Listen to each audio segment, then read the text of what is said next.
vous avez reconnu évidemment Bruce Springsteen, Born in the USA, le rêve américain. Les États-Unis, seule porte des étoiles pour les entrepreneurs français de la tech, c'est les voix des entrepreneurs que vous écoutez dans un instant.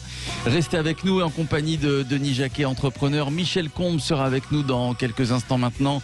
Michel Combes, c'est l'ex-PDG d'Alcatel, l'ex-PDG d'SFR et puis désormais, c'est le président de SoftBank Group International. Voilà notre grand témoin qui va arriver d'ici quelques instants.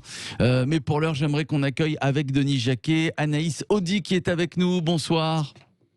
Bonsoir. Bonsoir Anaïs Audy, cofondatrice de WeChef. Denis Jacquet, expliquez-nous alors, et peut-être Anaïs aussi, qu'est-ce que WeChef ? Oui, Anaïs va forcément le faire beaucoup mieux que moi, mais on avait eu l'occasion de se parler déjà dans cette émission, mais il y a très longtemps, sur l'impact du Covid.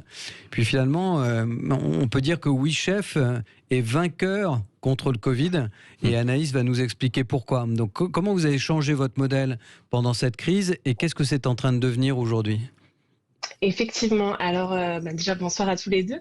WeChef, à la base, c'était une box de pâtisserie. Donc, on aidait les gens à apprendre la pâtisserie à la maison en leur envoyant un kit tous les mois pour apprendre à pâtisser.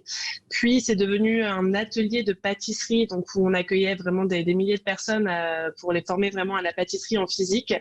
Notre atelier a donc été fermé avec le Covid et on a donc dû s'adapter depuis 1 an maintenant. Et on a fait un pivot total puisque maintenant on est sur de la formation en ligne depuis 1 an. Donc on forme cette fois en ligne tout simplement les gens au CAP pâtisserie. Donc vraiment à se professionnaliser. Très bien. Donc, du coup, c'est une belle histoire. Ouais, c'est une belle histoire parce que finalement, ça aurait pu être une catastrophe totale. Et vous sortez vainqueur avec en plus. Alors, on n'est pas très chiffre ici dans cette émission parce qu'on veut un peu en tout parler de l'impact, mais quand même, on peut dire que vous allez déjà frôler le 1 million d'euros de chiffre d'affaires en faisant des cours de pâtisserie et des cours de boulangerie online, ce qui est quand même exceptionnel. Et oui, on les a passés il y a 2 jours, le 1 million. Ça y est, donc on l'a passé. J'ai pas prévu les petites étoiles. Non, mais le million. C'était un jeu à l'époque, le million. Et c'est fantastique comme histoire. Et là, vous l'avez gagné. Ouais. Surtout quand on sait la difficulté qu'ont beaucoup de startups de passer ce fameux cap d'ailleurs du 1 million de chiffre d'affaires. Donc la prochaine étape, Anaïs, c'est quoi ? Parce que je sais que vous êtes en pleine levée de fonds et que finalement vous rêvez d'international aujourd'hui. Exactement. Donc la prochaine étape, là, on est actuellement donc en levée de fonds pour agrandir notre offre de formation et lancer 8 nouvelles offres pour devenir vraiment les leaders de la formation de la gastronomie française, donc de tout l'art de la table, vraiment que ça passe par de la boulangerie, de la cuisine, de la viticulture, enfin vraiment un panel assez large dans la gastronomie et effectivement d'ensuite de pouvoir partir à l'international et notamment aux États-Unis. Donc on se rejoint sur ce point-là. Ouais, le rêve américain. Est-ce qu'à un jour, vous vous êtes dit, Anaïs, déjà que ça allait autant marcher et que vous auriez peut-être pour ambition d'aller conquérir le marché américain ? Alors, avant même de créer ma société, mon rêve, c'était d'aller ouvrir mon salon de thé à San Francisco. Ah, bon. Donc, on va y aller, ça y est. Voilà. Très bien. On va y aller, mais je ne pensais pas que ça marcherait autant, en tout cas. Merci Anaïs. Restez avec nous, Anaïs Audy. J'aimerais qu'on accueille Michel Combes, Denis Jacquet, qui est avec nous. Voilà. On l'a retrouvé. Qui a trouvé la porte, j'ai envie de dire. Michel Combes, ex-PDG d'Alcatel, d'SFR, et Michel Combes, président de SoftBank Group International. Denis. Ouais, parce que le parcours, on va pas refaire le parcours de Michel parce que là, on n'a pas assez de l'émission ce soir. Mais quand même, 2 petits mots parce que il y avait encore un article sur The Economist, mais il y en a tout. SoftBank, c'est monstrueux. Je sais pas si nos auditeurs connaissent tous SoftBank, mais c'est quoi SoftBank aujourd'hui ? D'abord bonjour. Bonjour Michel. Bonjour tous. Enchanté d'être là. Un peu en retard à cause du trafic, mais bon, tout va bien. SoftBank, c'est aujourd'hui le premier investisseur en technologie au monde. Ouais. C'est un groupe qui a maintenant une 30aine d'années, qui s'est d'abord fait connaître comme acteur de l'Internet.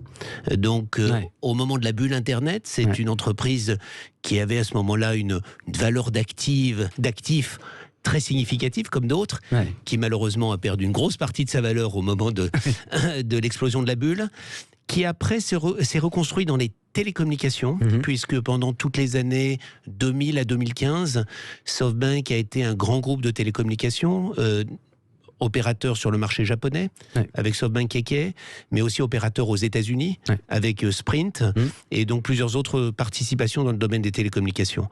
Et puis depuis quelques années, SoftBank a décidé de sortir du secteur des télécommunications progressivement. J'ai d'ailleurs conduit la grosse fusion entre Sprint et T-Mobile il y a maintenant 18 mois, et de se recentrer sur le métier d'investisseur, investisseur en technologie, en surfant sur la vague de l'intelligence artificielle et donc sur la façon dont l'intelligence artificielle allait, d'une manière ou d'une autre, bousculer tous les grands secteurs économiques. On peut dire que SoftBank avait finalement monté ces dernières années le plus gros fonds jamais dédié à la technologie en termes d'investissement. Oui, on peut dire plusieurs choses intéressantes, on va dire. La première, effectivement, c'est le fameux Vision Fund, fonds de 100 milliards, que nous avons totalement investi en un peu plus de 3 ans. Donc nous avons lancé un deuxième fonds qui aujourd'hui a une taille de 30 milliards et qui est prêt évidemment à croître dans les années qui viennent. Nous sommes aujourd'hui, évidemment, nous avons beaucoup d'opportunités pour investir puisque l'Internet avait essentiellement disrupté ou transformé 2 grands secteurs économiques, qui étaient celui de la pub et celui de la grande distribution. L'intelligence artificielle amène à réinventer l'ensemble des secteurs économiques, depuis l'éducation à la santé, en passant par les entreprises financières, les entreprises d'assurance, les entreprises de logistique, les entreprises de food delivery, donc l'ensemble des secteurs économiques. Donc il y a beaucoup à faire, et ce qui nous amène aujourd'hui à investir, je crois, aujourd'hui dans le monde, probablement à un rythme inégalé, puisque nous investissons de l'ordre de 1,2 milliard par semaine. Un peu partout dans le monde. Nos premiers territoires d'investissement étant l'Inde, la Chine et les États-Unis, mais nous arrivons en Europe. Voilà. C'est une bonne nouvelle pour nous, enfin pour la France en tout cas. 1 milliard par semaine, l'Europe va bien aimer. Sachant que si je me souviens bien, il me semble que le montant total du capital risque, en tout cas plutôt ce qu'on appelle le site de l'amorçage, etc. en France, est plutôt en dessous de 2 milliards ou 3. Donc si tout à coup on injecte 12 milliards dans l'économie française, elle va exploser. Alors ce qui est intéressant, c'est de regarder en fait l'investissement qui se fait dans la tech. C'est un peu plus de 300 milliards par an dans le monde. Aujourd'hui, l'Europe en capte de l'ordre de 30 à 35 milliards, c'est-à-dire à peu près 10% de ces investissements, alors même que le PNB européen est de 16 à 17% du PNB mondial. Donc on voit que le niveau d'investissement en tech en Europe, même s'il s'est accéléré au cours des dernières années, reste encore inférieur à celui qu'on constate aux États-Unis et au Japon. Mais au Japon et en Chine, pardon. Mais évidemment, on voit bien que l'Europe a le souhait d'accélérer. C'est en tous les cas l'ambition des différents gouvernements européens, et c'est l'ambition du gouvernement français, avec notamment les objectifs du président Macron en termes d'émergence de unicorns. Et je pense que les conditions aujourd'hui sont réunies pour attirer du capital de croissance, le capital que nous pouvons amener, puisque après des années d'incubage d'entreprises, de start-up, elles arrivent aujourd'hui à maturité, elles ont besoin de plus de capital, elles ont besoin d'accompagnement pour devenir pas seulement des entreprises françaises, mais pour devenir des champions européens et demain des champions mondiaux. Michel Combes, vous restez avec nous. Michel Combes, Anaïs Saudy, cofondatrice de WeChef, vous restez également avec nous. On passe tout de suite au coup de pouce de Denis Jacquet. Oscar Power, connectez-vous à l'énergie d'aujourd'hui présente. Sud Radio, les vraies voix qui font bouger la France. Le coup de pouce de Denis Jacquet. Et le coup de pouce, mon cher Denis, alors autour d'un scénariste. Oui, en fait, c'était une jeune femme qui est vraiment une activiste. Depuis des années, elle a inspiré plein d'associations sur la promotion des femmes, notamment dans les quartiers, depuis des années. C'est une fille que je suis depuis très longtemps, que je trouve fantastique, et qui est venue d'un tout petit milieu très modeste, qui a gravi chacun des échelons. Elle a fait il y a Bouchra Azouz. On va citer son nom. Ouais. Et il y a 3 ans ou 2 ans, elle a fait l'un des plus gros scores jamais fait par quelque chose. C'était entre un film et un documentaire qui s'appelait Nos mères, les daronnes. Vous savez comme on appelle ces personnes qui arrivaient effectivement d'Afrique du Nord, etc. Donc sur sa maman, qui était un peu son exemple. Et elle a fait toute une série. Ça a été le plus primé, le plus vu, le plus revu, le plus rediffusé de tous les documentaires que France TV a pu produire. Et là, elle dit bon, j'aimerais aller plus loin dans un truc, parce que vous savez, quand vous produisez le film de quelqu'un d'autre, vous avez beau l'écrire, le scénariser, à un moment donné, c'est pas vous qui décidez. Ouais. Elle a dit si je veux décider, il faut que je sois coproductrice. Elle a lancé une campagne de crowdfunding pour lancer son prochain film. Et pour moi, ça me parle... qu'on explique pour ceux qui nous écoutent, qu'est-ce que le crowdfunding? Une campagne qui permet de faire appel à l'épargne finalement publique. Vous, moi, 10 €, 5 €, 500 €, 5000 €, ce que vous voulez. Mais en assemblant tous ces petits ruisseaux, ça finit par faire effectivement des grandes rivières. Je crois qu'elle est déjà à 15 ou 20 000. Elle a besoin d'aller à 30 ou 40 pour être à peu près correcte comme coproductrice. Et moi, j'aime beaucoup le sujet, forcément, à la fois parce que j'ai passé beaucoup de temps au Maroc et puis pour des raisons encore plus personnelles. C'est l'histoire d'une petite fille qui veut s'émanciper, partir vers l'Europe, et dont la clé d'entrée vers l'Europe, finalement, c'est un commerçant juif marocain qui va réussir à lui donner son premier argent, son premier job, l'aider à partir et est devenue ce qu'elle est aujourd'hui. Et je pense que cette espèce d'histoire magnifique existait d'ailleurs beaucoup au Maroc entre la communauté des juifs et musulmanes qui fonctionnaient très bien ensemble. C'est un message qu'on a besoin de passer un petit peu plus et un peu plus chaque jour. Bon, et elle a besoin de vous, Bouchra Azouz, pour réunir donc à peu près 30-40 000 euros. Qui était un des leaders de ce fameux crowdfunding, puisqu'on parle très bien français depuis un petit moment. KissKissBankBank. Alors, est-ce qu'on aide Bouchra ou est-ce qu'on devient du coup en donnant 10 ou 20 euros un peu producteur nous aussi? Vous devenez un peu coproducteur, vous serez invité j'imagine au lancement du film, etc. Et ça s'appelle Rama et Abraham. Voilà, très belle histoire. Très bien. Écoutez, Michel Combes, si vous voulez investir sur Bouchra Azouz, allez-y. Anaïs Sodi-Rosy. C'était donc le coup de pouce de Denis Jacquet. Sud Radio, les vraies voix qui font bouger la France. Le coup de pouce de Denis Jacquet. Avec Oscar Power, connectez-vous à l'énergie d'aujourd'hui. Anaïs Sodi est toujours avec nous, cofondatrice de WeChef, Michel Combes, président de SoftBank Group International. Tiens, avant de vous redonner la parole, Denis Jacquet, Anaïs Sodi, qu'est-ce que vous pensez en écoutant Michel Combes comme ça, qui a décidé, qui a un énorme parcours, qui a décidé donc de se concentrer dans l'investissement. Qu'est-ce que vous pensez de son parcours, Anaïs Sodi, vous qui voulez vous lancer à la conquête des États-Unis?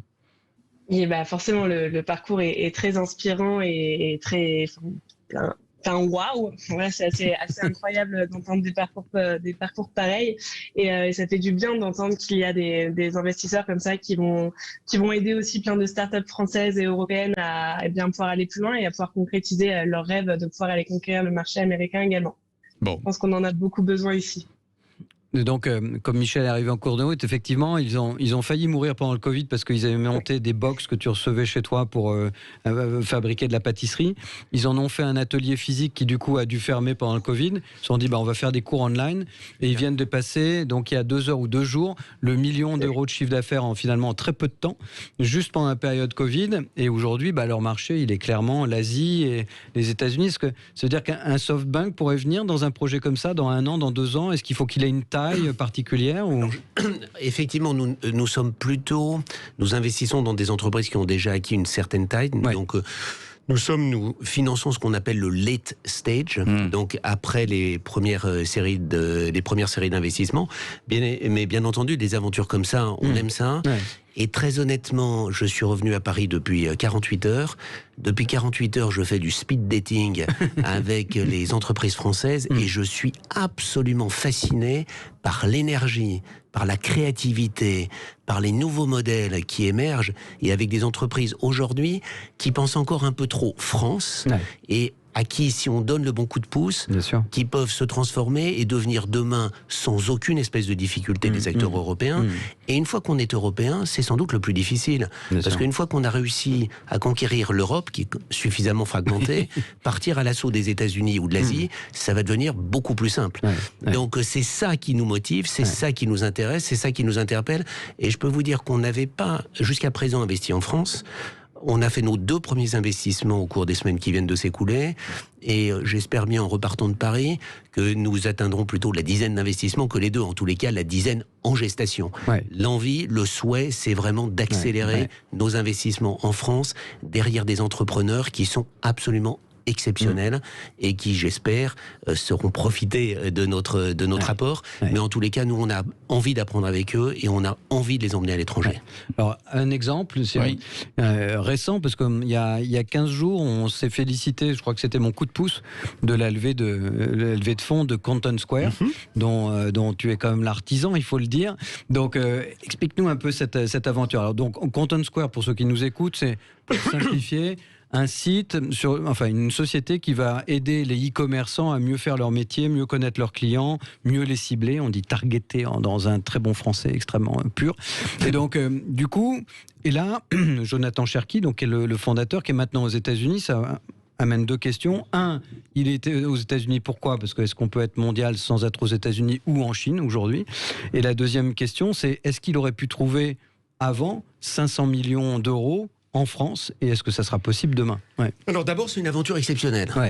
Jonathan Cherki est un entrepreneur exceptionnel de Marseille, avec une énergie absolument colossale, qui a créé sa boîte depuis maintenant quelques années, qui est une boîte qui aide l'ensemble de ceux qui veulent faire du commerce sur la toile à améliorer le programme, l'expérience client sur le site internet ou sur le site mobile, et derrière à mieux transformer les visites clients en vente. Donc évidemment, c'est un outil très utile pour l'ensemble des entreprises qui veulent se développer sur le digital.